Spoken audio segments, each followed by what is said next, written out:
Hi. Hello, everybody. Welcome back to my channel. It's an Amber thing.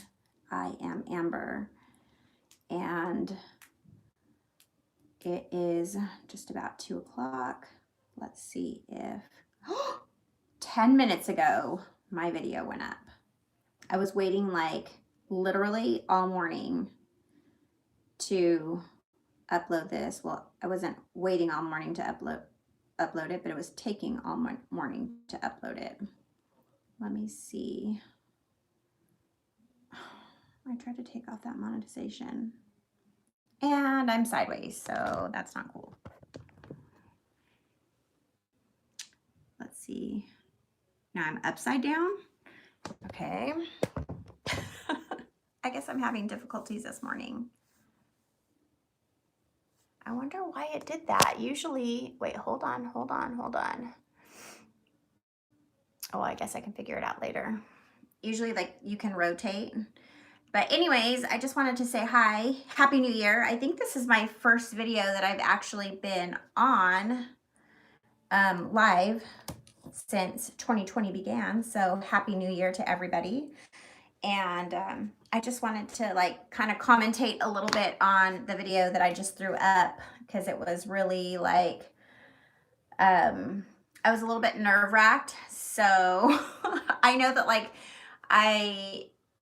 there's so many things I wanted to say to the witnesses that knocked at my door, and I just like couldn't pull it all together. Number one, I had just woken up, and I heard the knock on the door, and my little guy Avery ran over to see who it was, and he's like, "Who is it?" And I heard them say Jehovah's Witnesses, and I was like, "Yeah!" No, I'm kidding. I went over, I opened the door, and I asked them to hold on just a moment, and then I ran to my room to get my phone, and then I awkwardly stood there in front of them holding it like this. I mean, I don't know, that wasn't weird at all. But I just kind of started to talk to them a little bit, and I was like a little nervous because, you know, anytime you try and talk to the witnesses and you ask them questions that are you know, not what they're expecting or anything positive about their organization, they usually clam up and get angry and end up just leaving. So I was like, how do I approach this? Like, what do I say? What do I do? All while I was like standing there in front of the door. And, you know, these are all the things that were going through my mind. But let me see is there anybody on? Who's on? Somebody say hi. I see nothing in the comment section.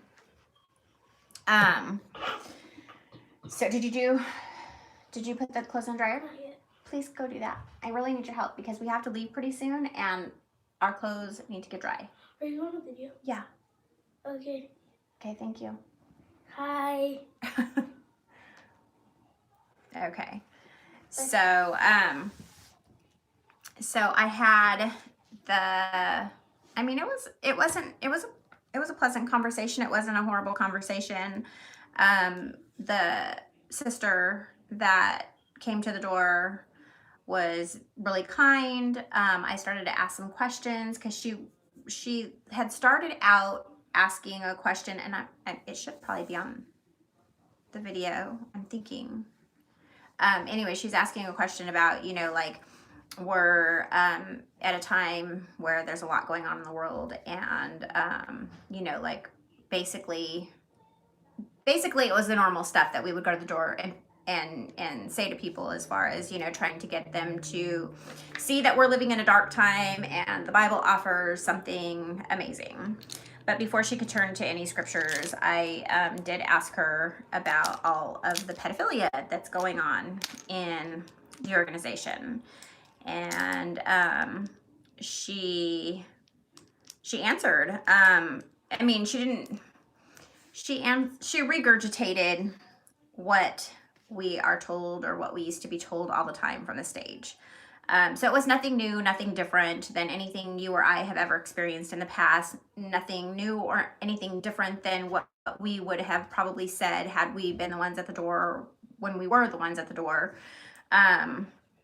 It was, but it was a pleasant conversation. She never once was mean or rude. She never seemed to be upset about the questions that I was asking, which I thought was pretty awesome. And I did tell her at the end, that I enjoyed talking to her and that I appreciated her taking the time to answer the questions. And I did let her know that I felt on many occasions in the past, or that, I would be nervous about talking to the witnesses because they would get angry. I did not tell her that I used to be a witness. I did tell her that I had family members that were witnesses, and that I had, kind of gave her the clue or an inkling that I had friends that were witnesses and that I had known, somewhat about their organization for a long time. So I asked her about the pedophilia. She said something about it. So I want you to watch the video.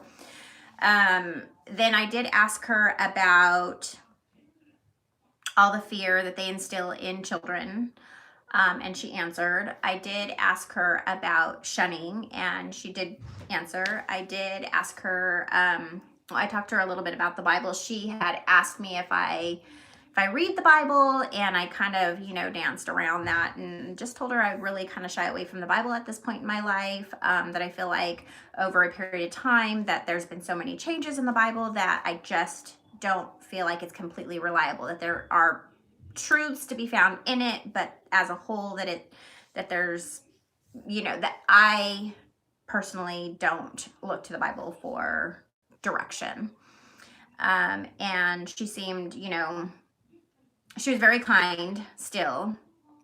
And she did ask me at the end if she gave me a business card. It didn't have her name on it, but it was just like, a business card, and it said, Jehovah's Witnesses or jw.org, whatever. And it had like a little, where you could scan it and it would take you to the website. A barcode, not a barcode, a scan code or whatever. And she did invite me to go to the website and to, look for answers to my questions on the website, which they're never going to give, they're never going to really give their own opinions on things, because truthfully, they don't really have their own opinions on things. They only regurgitate what's told to them from the stage. It was really kind of funny though, because at one point towards the end of the conversation, when we were talking about the Bible, she said exactly what I remember saying as a Jehovah's Witness out preaching myself. When I did ask about, why do they have their own version of the Bible? Why would that be okay to change verbiage in the Bible? Like that kind of thing. I don't remember. I was so nerve-wracked at the time. I don't remember exactly what I said. I have to go back and watch the video again myself. But she had said something that I remember saying myself being at the door, and that was that that their Bible was the best version for today's language.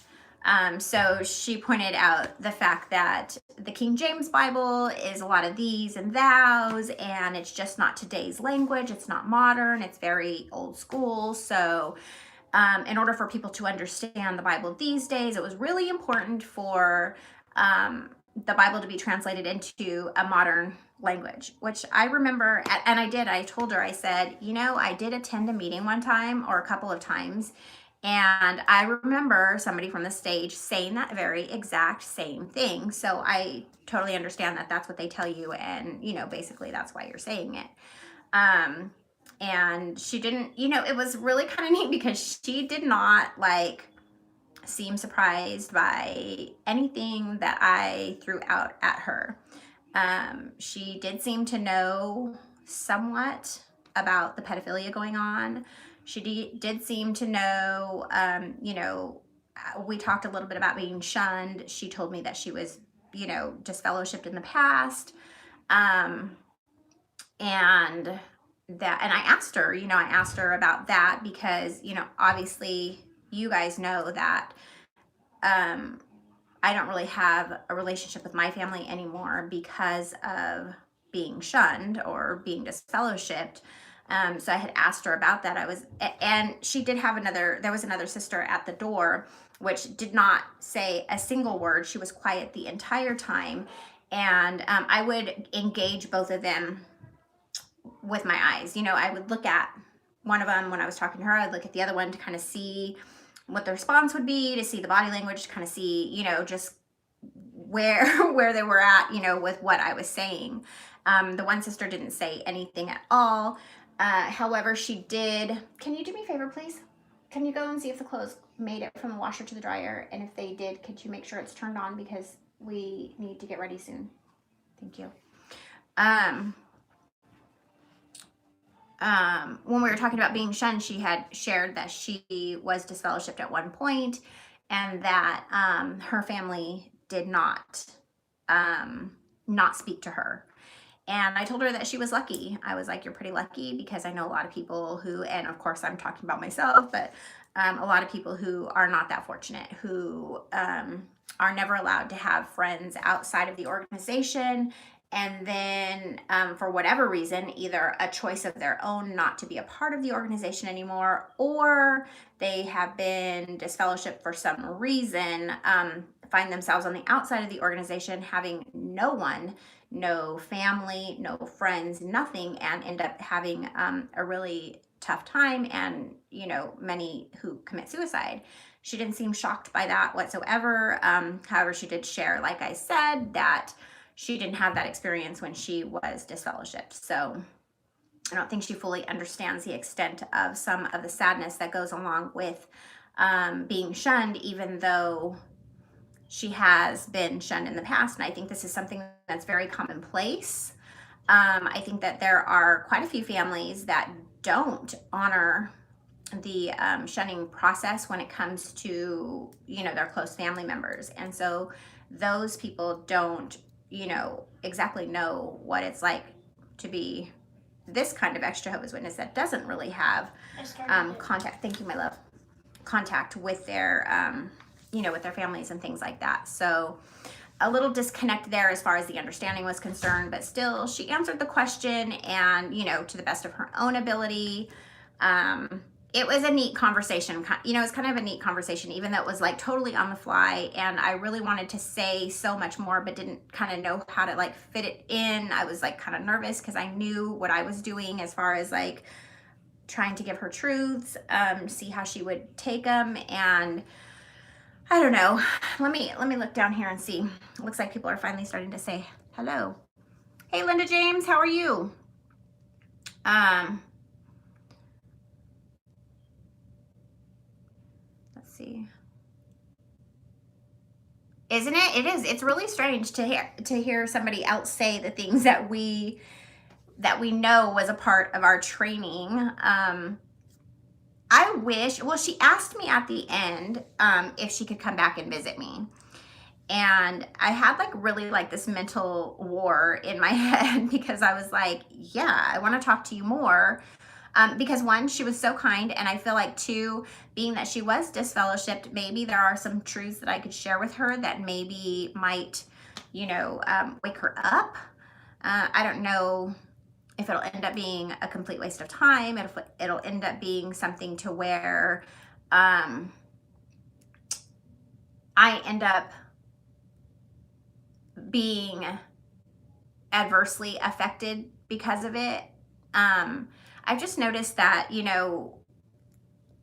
it's heartbreaking for me when I try to, like, when I have a truth and I try and share that with somebody and they don't accept it or don't take it or don't open their eyes in any way, shape, or form, it tends to like really bring me down. And because it's like, you want people to wake up so badly, you want them to know the truth, you want them to, not, I don't know, it's just sad, the whole thing that happens there with the witnesses. So I hope it's not something where, like I allow her to come back and talk to me, and then I'm like, I end up being depressed about it because, there goes another lost soul, type thing.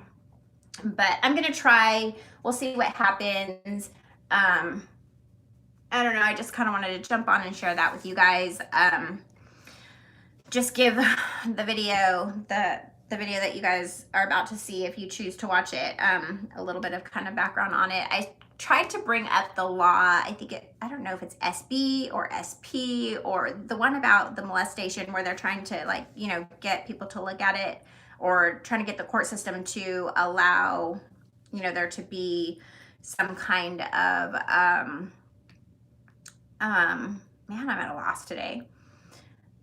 For there to be some repercussions for the people who are committing these crimes within these organizations. And I think I totally failed that up because I mean, I just could not remember what the law was, and, you know, what the SB or SP or whatever it was. And I was like, damn it, you know, inside my head while I was standing there. But it was just, I was just caught off guard. But how else are we going to have those conversations, right? I guess we just do the best that we can.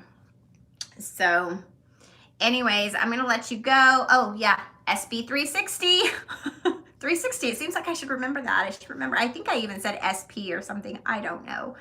But did I mention that it was her mom that was standing with her? So she's like, you know, at the very, very end, she introduced herself, you know, her name. She said, my name is Raquel. This is my mom, Loopy. And so I kind of wonder what the conversation, as, you know, they left, ended up being with all of the questions that I asked. She did say something about me.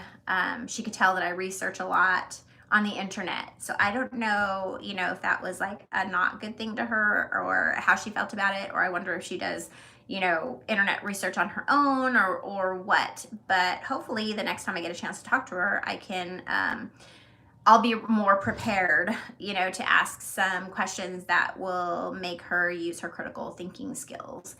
And who knows, maybe it'll be a success story. I don't know. But as I continue to have these conversations with her, I will continue to share them. My phone's about to die, so I've got to get going. But like what I said was, as I continue to have these conversations with her, I'll be sharing them with you so that we can kind of follow the story together. In any event, thank you for watching my live video. Take a look at the other video. I'll be back soon. Have a wonderful Sunday. Talk to y'all later.